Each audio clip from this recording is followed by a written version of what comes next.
भरमौर विधानसभा क्षेत्र के एक व्यक्ति द्वारा अपनी मांगों को लेकर पिछले कई दिनों से जिला मुख्यालय स्थित उपायुक्त कार्यालय के बाहर किया जा रहा अनशन मंगलवार को समाप्त हो गया। भरमौर विधानसभा क्षेत्र के विधायक डॉक्टर जनक राज ने मौके पर पहुंचकर अनशनरत व्यक्ति से बातचीत की और उसे आश्वस्त करते हुए अनशन समाप्त करवाया। विधायक जनक राज ने कहा कि संबंधित व्यक्ति की मांगों और समस्याओं को गंभीरता से लिया जाएगा। उन्होंने आश्वासन दिया कि वह इस मामले को विधानसभा के आगामी सत्र में भी प्रमुखता से उठाएंगे, ताकि व्यक्ति की आवाज सरकार तक पहुंच सके और उसकी समस्या का उचित समाधान हो। विधायक के आश्वासन के बाद अनशनरत व्यक्ति ने अपना अनशन समाप्त किया। इस दौरान उन्होंने विधायक का आभार जताया और उम्मीद जाहिर की कि उनकी मांगों पर जल्द सकारात्मक कार्रवाई होगी। वहीं विधायक ने कहा कि क्षेत्र के लोगों की समस्याओं को सरकार और प्रशासन के समक्ष उठाना उनकी प्राथमिकता है और जनता की आवाज को हर उचित मंच पर मजबूती से रखा जाएगा। भ्रष्टाचार की लड़ाई में मैं रमेश कुमार दूसरी बात मैं अपना सर्वस्व त्याग कर राजनीति में भ्रष्टाचार को समूल नाश करने के लिए आया हूँ। ठीक है, आज परिस्थितियां हमारे पक्ष में उतनी नहीं है कि हम जो है वो भ्रष्टाचारियों पर कोई कार्रवाई कर पाए या कुछ एक्शन कर पाए।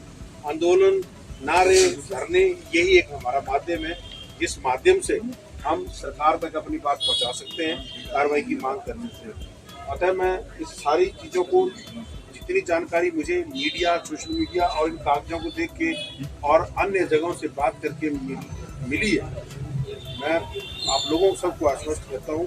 मैं ये रमेश कुमार की अपनी लड़ाई नहीं है, ये रमेश कुमार व्यवस्था के खिलाफ लड़ाई है। इसलिए मैं रमेश कुमार के साथ हूँ और मैं रमेश कुमार जी से ये आग्रह करता हूँ कि आपको अपनी जान को खतरे में डालने की आवश्यकता नहीं है। ये भ्रष्टाचार एक दिन में समाप्त होने वाली चीज नहीं है। इस देश को बनाने के लिए हम आप जैसे लाखों लोगों ने जान दी है और इस व्यवस्था को सुधारने के लिए भी हम आप सब लोग एकजुट हैं। हमें व्यवस्था में सुधार करने के लिए जान देने की आवश्यकता नहीं। अभी 3 दिनों बाद ही हमारा विधानसभा सत्र लगने वाला है। विधानसभा सत्र की समाप्ति से पहले अगर इस सारे घटनाक्रम पर यहाँ कोई कार्रवाई नहीं हुई तो मैं इस विषय को विधानसभा में भी उठाऊंगा और आपके ही माध्यम से जो भी एक हाई कोर्ट ने जो ऑर्डर निकाले हैं 4 हफ्तों के भीतर जो रिप्लाई दे, मैं आपको इतना भी आश्वस्त करता हूँ कि वकील से बात करके मैं हाई कोर्ट में भी इस विषय के लिए अर्ली हियरिंग के लिए एप्लीकेशन लगाऊंगा, क्योंकि ताकि समय रहते न्याय मिले। Justice delayed is justice denied, ऐसा कहा जाता है। अगर समय पे न्याय न मिले तो उस न्याय का कोई अर्थ नहीं रह जाता। इसलिए मैं आप सब लोगों से भी आग्रह करता हूँ, मेरी बहनों से, मेरी माताओं से, कि आप रमेश कुमार जी के उसमें जो आप आई हैं, आप कृपया करके, मैं सरकार का विरोधी हूँ, आप सब लोगों को पता है। मैं किसी के प्रशासनिक अधिकारी के किसी के साथ नहीं हूँ, मैं किसी प्रधान के साथ नहीं हूँ, मैं अपनी जनता के साथ हूँ। इसलिए मुझे रमेश कुमार की चिंता है। रमेश कुमार एक हमारे पार्टी के परिवार की तो बात छोड़ो, मेरे चुनाव क्षेत्र का सदस्य है। साथ ही साथ आप लोगों की जानकारी के लिए बता दूँ, इनकी धर्मपत्नी बचपन से मेरे साथ पढ़ी है और मेरी बहन समान मेरे साथ उनके संबंध है और मैं उन सब के परिवार की चिंता करते हुए आप सब लोगों से ये मैं आग्रह करता हूँ रमेश कुमार के आपसे भी, कृपया इस अनशन को समाप्त करें। आपके इस भ्रष्टाचार की लड़ाई में आपके परिवार के सदस्य के नाते मैं आपसे इतना मैं आग्रह सार्वजनिक तौर पर आपको करना चाहता हूँ। आप बाकी सारी चीजों को छोड़ दीजिए, क्योंकि मुझे आपके पास 100 बार आना है, 100 बार आना है। मैं इतनी सार्वजनिक तौर पर कोई झूठ नहीं बोल कि मुझे भाई आपके से बातचीत तोड़ने की कोशिश करें, क्योंकि अगर मैं इस भ्रष्टाचार की लड़ाई में आप जैसे फाइटर का अगर मैं साथ भी दूंगा और आप जैसे फाइटर का अगर मैं मनोबल नहीं बढ़ाऊंगा तो आने वाले समय में इस भ्रष्टाचार की लड़ाई में मैं भी अकेला पड़ूंगा। इसलिए मुझे आप जैसे लोगों की, आप जैसे स्वतंत्र, निष्पक्ष, निर्भीक कार्यकर्ताओं की भी आवश्यकता है कि इस व्यक्ति का हमारे चुनाव क्षेत्र से संबंध है और ये पिछले कई दिनों से अनशन पे बैठे थे और इनकी कुछ मांगे थी, जैसे अपनी पंचायत में स्थानीय स्तर पर हुए भ्रष्टाचार के बारे में।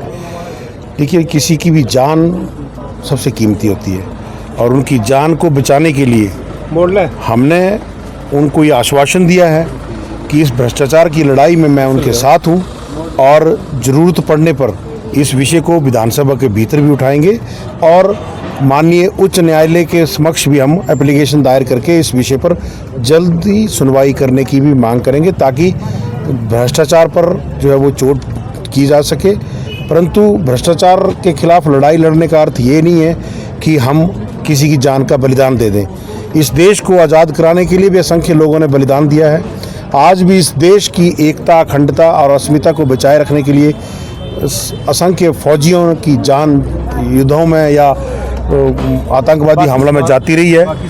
परंतु भ्रष्टाचार के लिए भी अगर हमारे देश का एक सैनिक, पूर्व सैनिक, उसको अपनी जान गंवानी पड़े तो हम सब लोगों पर ये शर्म का विषय आता है। इसलिए हमारे एक पूर्व सैनिक को जान ना देनी पड़े, उसकी जान ना जाए, उसकी ज़िंदगी खतरे में ना पड़े, इन्हीं बातों को मद्देनज़र रखते हुए हमने जिला प्रशासन से भी इस विषय में बात की है और हमने ये व्यक्तिगत तौर पर इनको आश्वासन दिया है, पूर्व सैनिक रमेश जी को, कि इस भ्रष्टाचार की और इस हक की लड़ाई में मैं उनके साथ खड़ा हूँ। मैं Karan Vardhman marble and tile Chamba से आपका स्वागत करता हूँ। हमारे को 2 साल होने के आ गए चंबा में, आप सब लोगों का भरपूर प्यार मिला है और बहुत अच्छा रेस्पॉन्स मिला है, उसी का आपको धन्यवाद। प्लस हमारे पास आपको सिम्फोलो, ओरिएंट बेल, नेटको, जॉनसन सारे टॉप ब्रांड प्रीमियम क्वालिटी का मटेरियल मिलेगा। हमारे पास ग्रेनाइट, मार्बल, वाइट मार्बल ये सब मिलेगा। और सबसे अच्छी बात ये है कि हमारे पास जितना भी माल है, ग्रेनाइट, मार्बल जो भी है, डायरेक्ट फैक्ट्री से आता है और आपको बहुत कम रेट में और अच्छी क्वालिटी में हमारे पास मिलेगा। अगर आप अपना नया घर बना रहे हैं, नया शोरूम बना रहे हैं, तो एक बार आइए हमारे पास, आप हमारे रेट चेक कीजिए, बहुत अच्छे रेट मिलेंगे आपको। धन्यवाद।